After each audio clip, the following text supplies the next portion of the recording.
오촌TV 1123회 노무현 대통령이 마지막 남긴 글을 만나겠습니다. 구독은 무료니 구독과 좋아요 눌러주세요. 노무현 대통령이 마지막으로 남긴 글 유서입니다. 마음을 울립니다. 연일 제 가족과 측근들에 대한 의혹으로 나라가 어지럽습니다. 부끄럽고 민망합니다. 몰랐다고 모함이라고 말하지 않겠습니다. 누가 누구에게 돌을 던지냐고 따져 묻지도 않겠습니다. 노무현답게 하겠습니다. 잘못이 있으면 누구든 벌을 받아야 하며 전직 대통령이라고 예외가 될 수 없습니다. 다만 이제 제가 할 선택으로 상처받을 이들을 떠올리면 마음이 천근만근 무겁습니다. 어떤 꾸중과 질책도 달게 받겠습니다.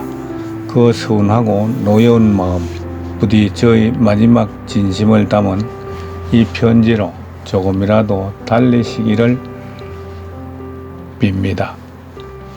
누군가 저 인생을 싸움이라는 한마디로 정의한 것을 본 적이 있습니다. 고개가 끄덕여졌습니다. 정말로 싸움은 연속이었습니다. 정치인이 되기 전 인간 노무현의 삶도 그랬습니다. 그 최초의 상대는 가난이라는 녀석이었던 것 같습니다. 가난은 단지 불편한 게 아니라 사람을 비겁하고 치졸하게 만드는 고약한 놈이었습니다. 어쩌다 먹을거리가 하나 생기면 형제들이 볼세라 저만의 비밀 장소에 감춰두고 먹던 기억이 납니다. 어린 마음에도 그게 옳지 않다는 걸 알았지만 너무나 배가 고파 나눠 먹을 엄두를 낼 수가 없었습니다. 집이 풍족하여 화기애애 식탁에 둘러앉아 음식을 나눠 먹을 수만 있다면 얼마나 좋을까. 어린 저의 꿈은 그런 것이었습니다.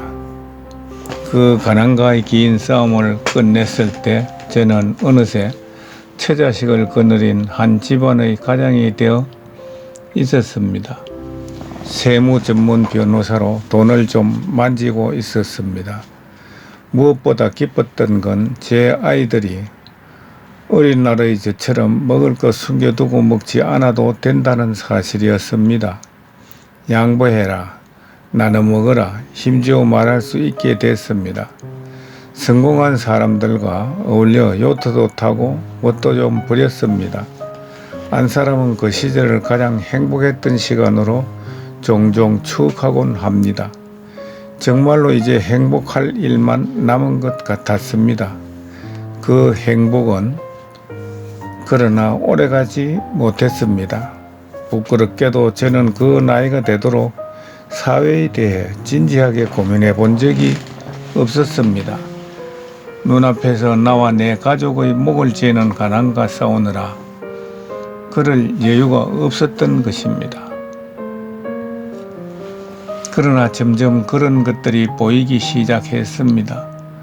몸은 풍요와 여유에 취해가지만 눈에는 자꾸 그런 것들이 밟히기 시작했습니다. 곧 세상엔 수없이 많은 노무현들이 있음을 알게 됐습니다. 죽어라, 이 악물고 이래도 가난에서 벗어날 수 없는, 그래서 먹을 걸 숨길 수밖에 없는 건 예전의 저만이 아니었습니다. 공부를 하기 시작했습니다. 왜 그럴까? 왜 나라는 성장하는데 가난한 이들은 왜 학교에조차 갈 수 없는 가난을 자식에게까지 대물림하게 되는가? 점차 사회가 보이기 시작했습니다. 경제가 보이기 시작했습니다. 왜곡된 역사가 도처에 널린 반칙과 특권들이 보이기 시작했습니다. 뒤늦게 깨달아는 너무나 큰 충격으로 따라왔습니다. 그것을 외면하고 저 혼자 소시민적 행복을 느끼며 살 수는 없었습니다. 그 후 저는 삶은 아시는 대로입니다. 인권 변호사가 되었고 국회의원이 되었고 청문회에 나가 이름도 얻었고 그리고 대통령이 되었습니다. 늘 예전의 그 마음을 잊지 않으려 했습니다.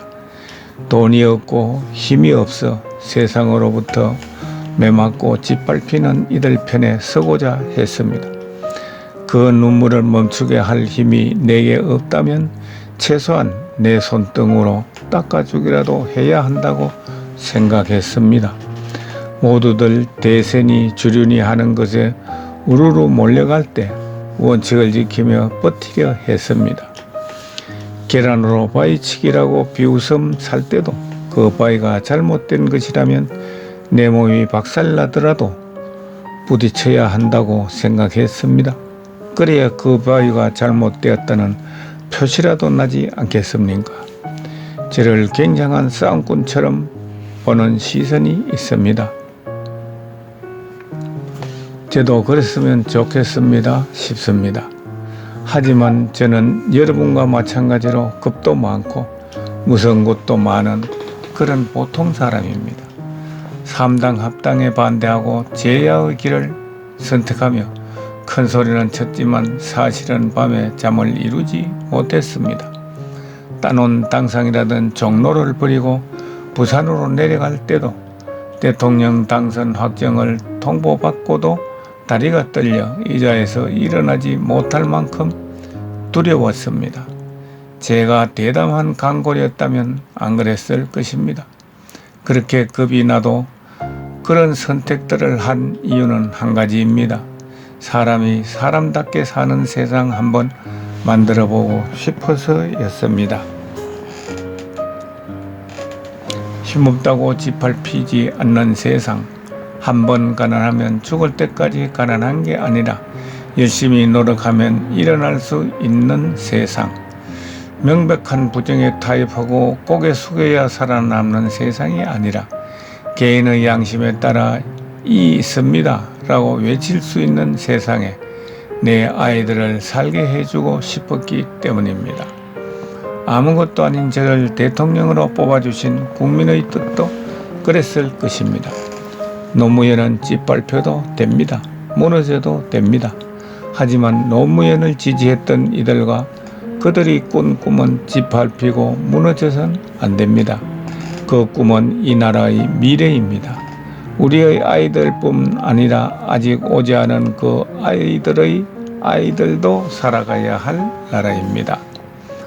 언제까지 대결과 분열을 가르칠 것입니까? 언제까지 정오와 반목을 가르칠 것입니까? 언제까지 특권과 반칙을 가르칠 것입니까? 사실은 모두가 불안하고 또 불행하지 않습니까? 할아버지가 된 지 오래지 않습니다. 자식들보다 더 귀엽습니다. 그 애들이 자라나고 시집도 가는 걸 왜 보고 싶지 않겠습니까? 하지만 저는 늘 더 중요한 것과 덜 중요한 것을 구분해 왔습니다. 변호사 시절의 안락한 삶보다 눈앞의 부조리에 맞서는 것이 국회의원 한 번 더 하는 것보다 지역주지 보수 정치에 정하는 것이 대통령 되는 것보다 원칙을 지키는 일이 더 중요하다고 생각했습니다. 지금도 마찬가지입니다. 2002년 저와 여러분이 함께 꾸었던 꿈이 더럽혀지지 않도록 지키는 건 이 길 뿐입니다. 너무 슬퍼하거나 미안해하지 않기 바랍니다. 누구를 원망할 필요도 없습니다. 저의 운명입니다. 삶과 죽음이 모두 자연의 한 조각이 아니겠습니까? 이제 작별 인사하겠습니다. 대통령이었음을 보다 이 아름다운 나라의 국민이었음이 더 큰 영광이었습니다. 너무나 감사합니다. 사랑합니다. 2009년 5월 23일 노무현 드림.